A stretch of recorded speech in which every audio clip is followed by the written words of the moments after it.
Hi, I'm Jessica Ashley. Welcome to Single Mom Nation. We are here with one more kick-ass single mom, Dresden Shoemaker from creatingmotherhood.com. That's you, sister. And we are so lucky to have Dresden here today because not only is she kick-ass but because Dresden has been talking openly about her journey into motherhood with loss, miscarriage, food stamps, Alzheimer's, like hunger. Like there is a topic and you just clamp right down on it and just give it full honesty. I think it's why people love you so much. And we're just really happy to have you here to talk about this big sort of amorphous term of choosing single motherhood, which I think kind of freaks people out a little bit, huh? Yeah. And I also think it's important to sort of clarify what that means, what single mom by choice means. Because I know a lot of moms that are single and they got a divorce and they go, "Yep, I chose to be a single mom by choice." And yeah, absolutely, you sure did.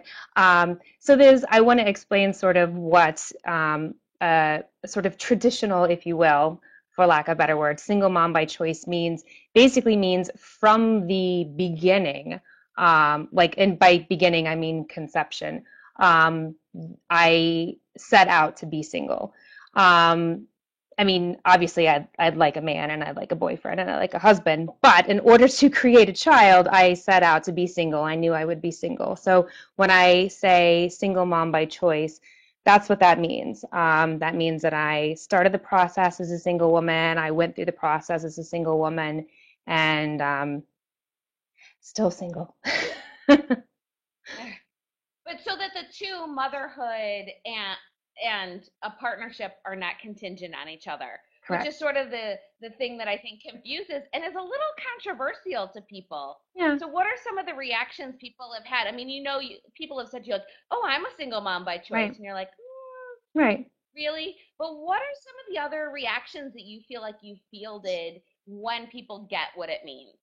Um, Interestingly enough, a lot of women that are a little bit older than I am, or women even that are in married or partnered relationships that maybe waited to pursue having children and never had children, there's a bit of like, wow, I kind of didn't know that you could take fertility into your own hands like that.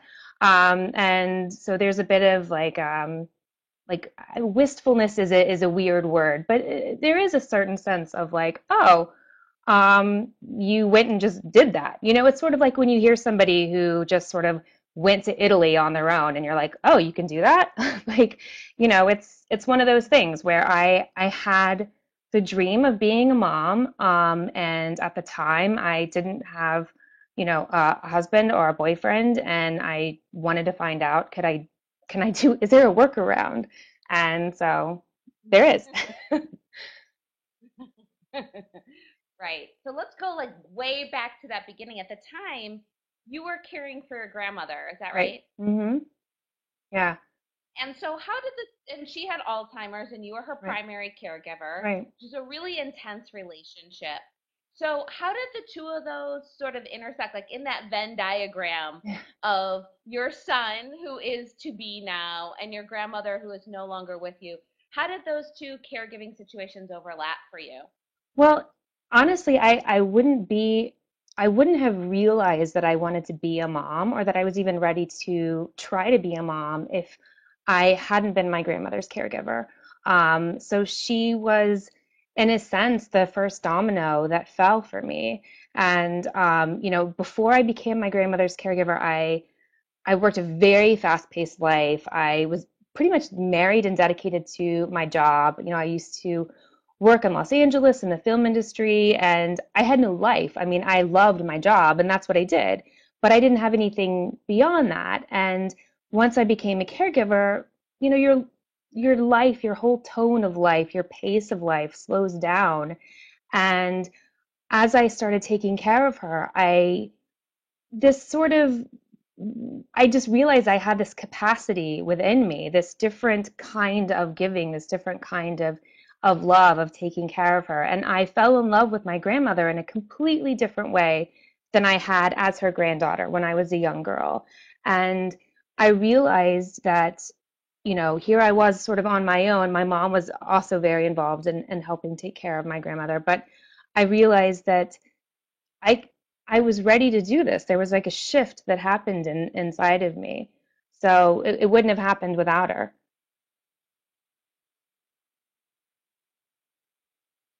That's big. Yeah.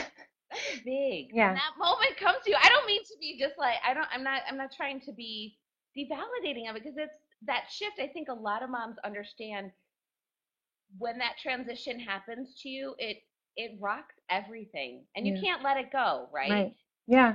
I mean, I was like 29 when I first started trying. Yeah. Yeah, which is young, but I figured, all right, I'm going to give this a try. And I want to say, like, one of the reasons why I wanted to try then is because I was home taking care of my grandmother. So I thought, God, this is such a luxury. I am home. This is a great time to, have a kid. I can do both. I mean, of course, looking back on that now, it was incredibly naive to think like, yeah, I'll be a caregiver to someone with Alzheimer's and a mom to a Right. newborn. Like, yeah, hysterical now in retrospect. But at the time, I was like, yeah, multitasking. But that's sort of where my brain went, where I thought like, yeah, I can do both. And um, so it was pretty interesting. Now I will say once, I made this realization that this is what I wanted to do, um, I let my grandmother know. She was really excited by it and thought it was really interesting. I was nervous to tell her because, the generational aspect, like, what is she going to say?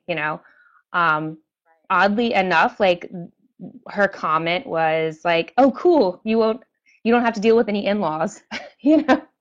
So Right. she liked that. And then she was really curious from a science perspective and, wanted to know like what were they doing at the doctor's office and what was happening. And once I did become pregnant, she went with me to every single OB appointment. She was so interested Wow. in what was going on at the ultrasound. She was there when I discovered I was having a boy. She had all kinds of questions. I mean, this is a woman who maybe had just these pockets of lucid, moments during the day, but boy, when it was time to discuss or be in the world of a baby, she was there. And it was magical. It was really cool.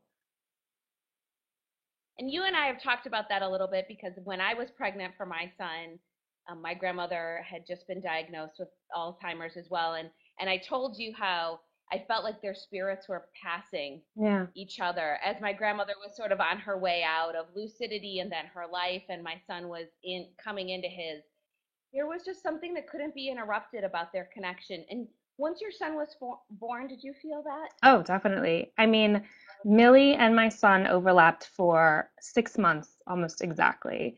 And there was something, from the time he was born and during those 6 months, my grandmother sort of had this second bloom, towards the end of her life. She pinked up and was present with us, and she could remember his name. I mean, she couldn't. I could walk in the room and I was vaguely familiar, but she knew my son's name, and she would talk about him, and she knew him. And I have these great pictures of them where she's just sort of looking at him, and it's like, this is so cheesy, but it's like they're imprinting on each other. I mean, it's they have this sort of thing. And then it's amusing to me now. My son is 5 years old, and there are the weirdest quirks that he has that I will just like take a sit back and just go, that is absolutely my grandmother. Now, of course, like, who knows what's genetic, I mean,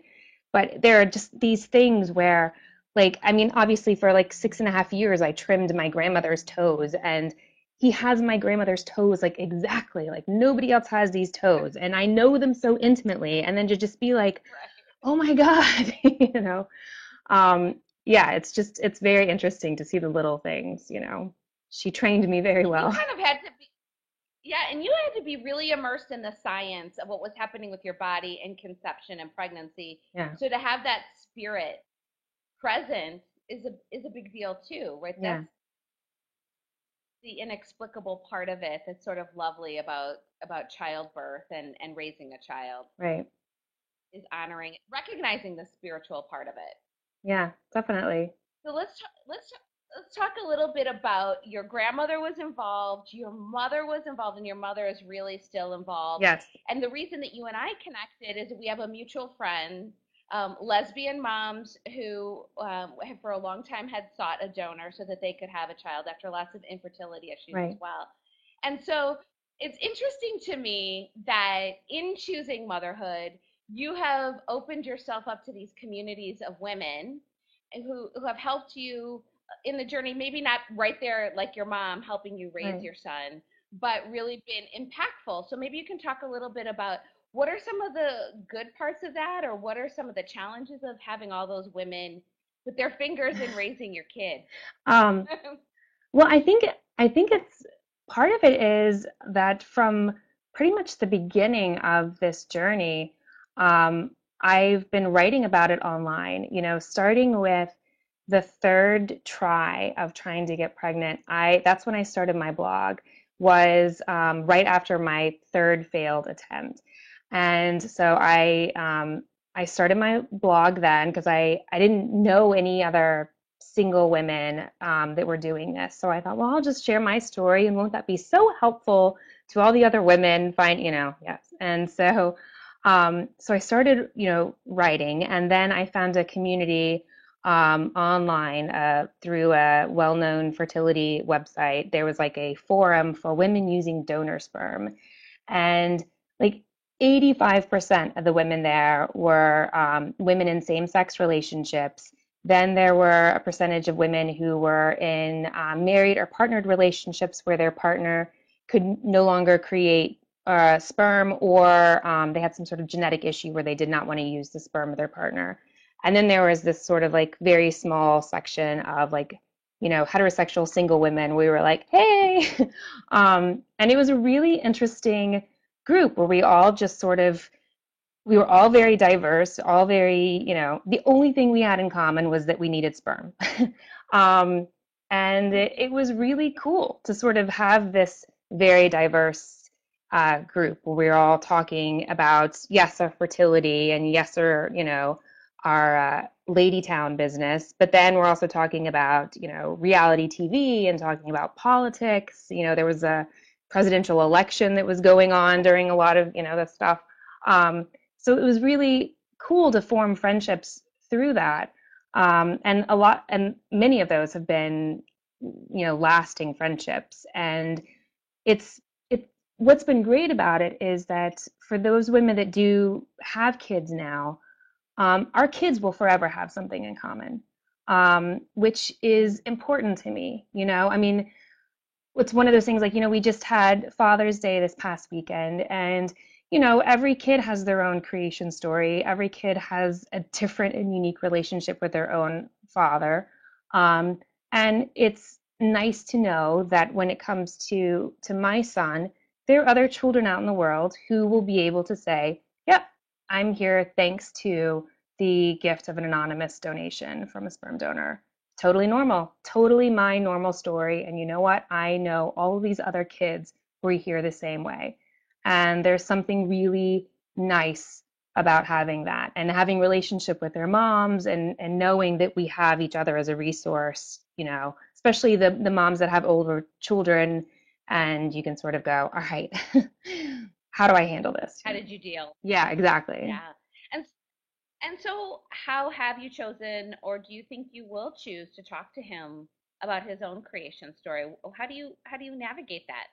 Oh, he's known since, the very, very, very beginning about his creation story. I mean, it's one of those things where it's so special. And also it's not, I don't think it's unique just the fact that he was, created using donor sperm. I mean, my mom tells me the story of my birth every year on my birthday. So I think that that's, Right. for a lot of kids. He So gets to have that too. right, yeah. And so for my son, he gets to know that, like, this is the journey that led up to the creation of him. And the cool thing is that it wasn't just me that was involved. It was, this gift of anonymous donor. It was this team of doctors, this team of nurses, you know, these people on the internet, that were rooting and cheering for him, his great grandmother, his grandmother, like all these people that were, waiting for him to arrive. Like, that's pretty darn cool.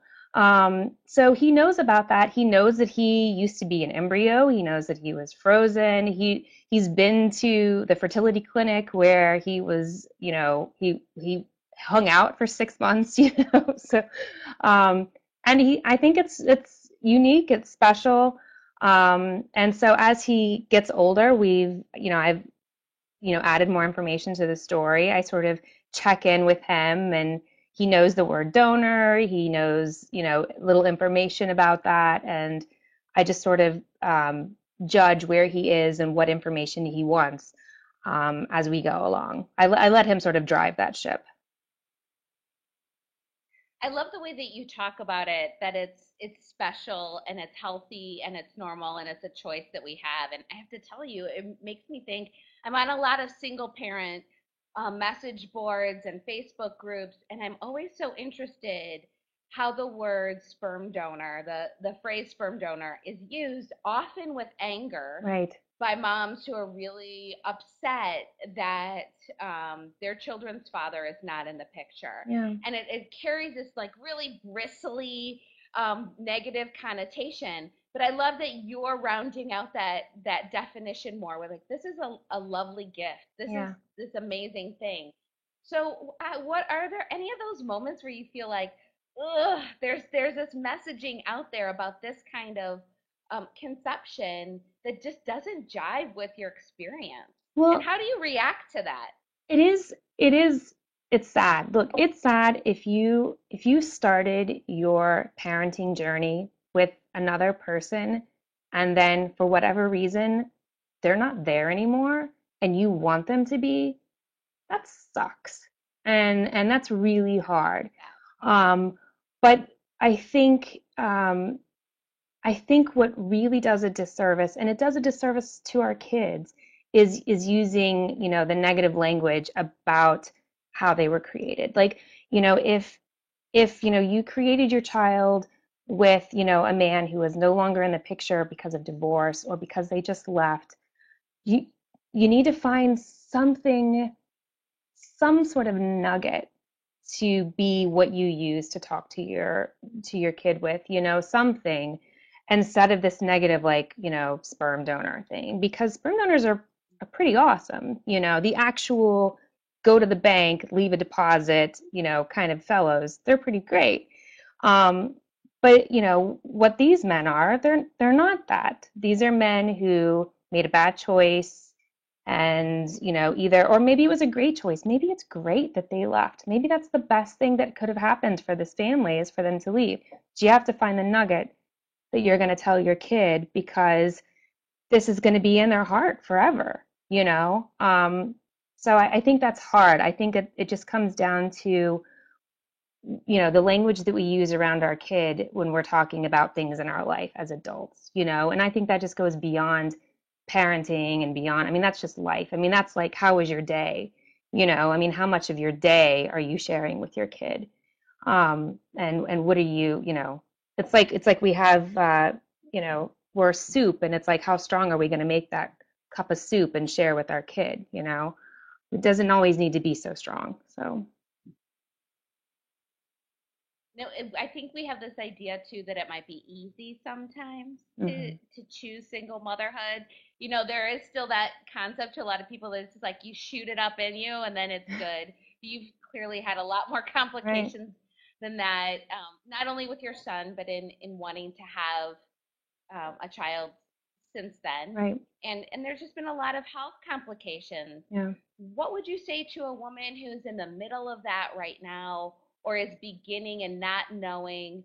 What would your advice or your words of wisdom be to her? Um, well, I think it depends on where she is in her journey. I think if you're just starting out, my number one piece of advice is go to your doctor, go to your OB, and have, get some labs done, especially, if you're over a certain age. Um, at, it doesn't hurt to just check your cycles out. It's expensive.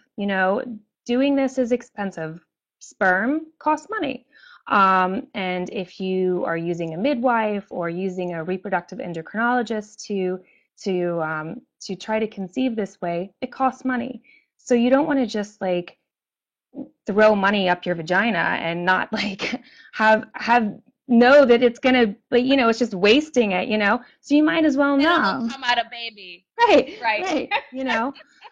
So it's one of those things where, like, if you're with, a husband or a boyfriend or something, and you can just try every month and keep trying, and it's, and all it really costs you is like wine and roses, like, all right, but this is like hundreds and hundreds of dollars, and it's emotional. And so, it's worth it to go, have a checkup under your hood, make sure, your hormones are okay. If you need some help with hormones, or maybe you don't, maybe you just need to learn. I mean, the thing that I realized as I started to try, which blew my mind, was I really didn't know that much about my cycle. I mean, not to get all technical here up in our lady town, but like, when I started tracking my cycle to try to become pregnant, I was like, whoa, okay, there's math involved, and there's charting, and there's there's things.